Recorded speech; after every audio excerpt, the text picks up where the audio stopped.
شروع کرتا ہوں میں اللہ کے نام سے جو بڑا مہربان نہایت رحم کرنے والا ہے۔ اور سمود کی طرف ہم نے ان کے بھائی صالح کو بھیجا۔ انہوں نے کہا، اے میری قوم کے لوگوں، اللہ کی عبادت کرو، اس کے سوا تمہارا کوئی معبود نہیں ہے۔ تمہارے پاس تمہارے پروردگار کی طرف سے ایک روشن دلیل آ چکی ہے، یہ اللہ کی اونٹنی ہے جو تمہارے لیے ایک نشانی بن کر آئی ہے، اس لیے اس کو آزاد چھوڑ دو کہ وہ اللہ کی زمین میں چرتی پھرے، اور اسے کسی برائی کے ارادے سے چھونا بھی نہیں، کہیں ایسا نہ ہو کہ تمہیں ایک دکھ دینے والا عذاب آ پکڑے۔ اور وہ وقت یاد کرو جب اللہ نے تمہیں قوم عاد کے بعد جانشین بنایا اور تمہیں زمین پر اس طرح بسایا کہ تم اس کے ہموار علاقوں میں محل بناتے ہو اور پہاڑوں کو تراش کر گھروں کی شکل دے دیتے ہو، لہذا اللہ کی نعمتوں پر دھیان دو اور زمین میں فساد مچاتے نہ پھرنا۔ ان کی قوم کے سرداروں نے جو بڑائی کے گھمنڈ میں تھے ان کمزوروں سے پوچھا جو ایمان لے آئے تھے، کیا تمہیں اس بات کا یقین ہے کہ صالح اپنے رب کی طرف سے بھیجے ہوئے پیغمبر ہیں؟ انہوں نے کہا کہ بے شک ہم تو اس پیغام پر پورا ایمان رکھتے ہیں جو ان کے ذریعے بھیجا گیا ہے۔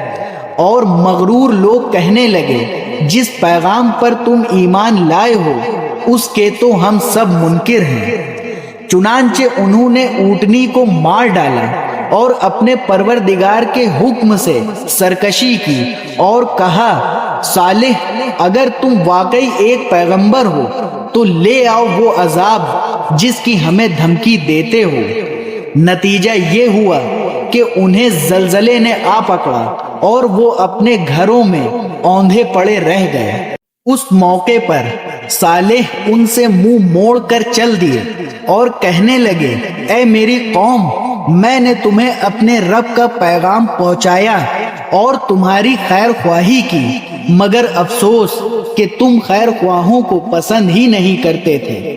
اور ہم نے لوط کو بھیجا جب اس نے اپنی قوم سے کہا، کیا تم اس بے حیائی کا ارتکاب کرتے ہو جو تم سے پہلے دنیا جہان کے کسی شخص نے نہیں کی؟ تم جنسی ہوس پوری کرنے کے لیے عورتوں کے بجائے مردوں کے پاس جاتے ہو، اور یہ کوئی اتفاقی واقعہ نہیں بلکہ تم ایسے لوگ ہو کہ شرافت کی تمام حدیں پھلانگ چکے ہو۔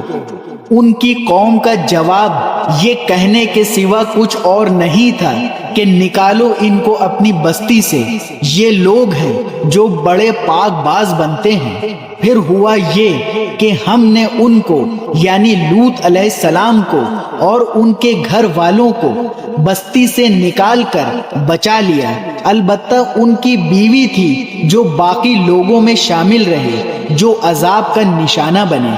اور ہم نے ان پر پتھروں کی ایک بارش برسائی، اب دیکھو ان مجرموں کا انجام کیسا ہولناک ہوا۔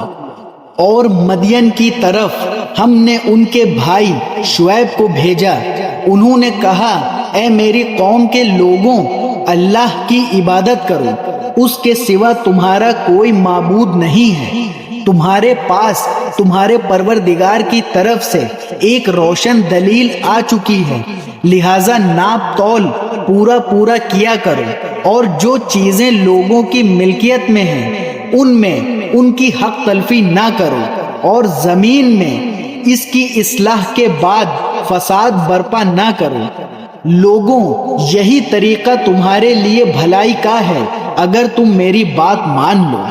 اور ایسا نہ کیا کرو کہ راستوں پر بیٹھ کر لوگوں کو دھمکیاں دو، اور جو لوگ اللہ پر ایمان لائے ہیں ان کو اللہ کے راستے سے روکو اور اس میں ڈیڑھ پیدا کرنے کی کوشش کرو۔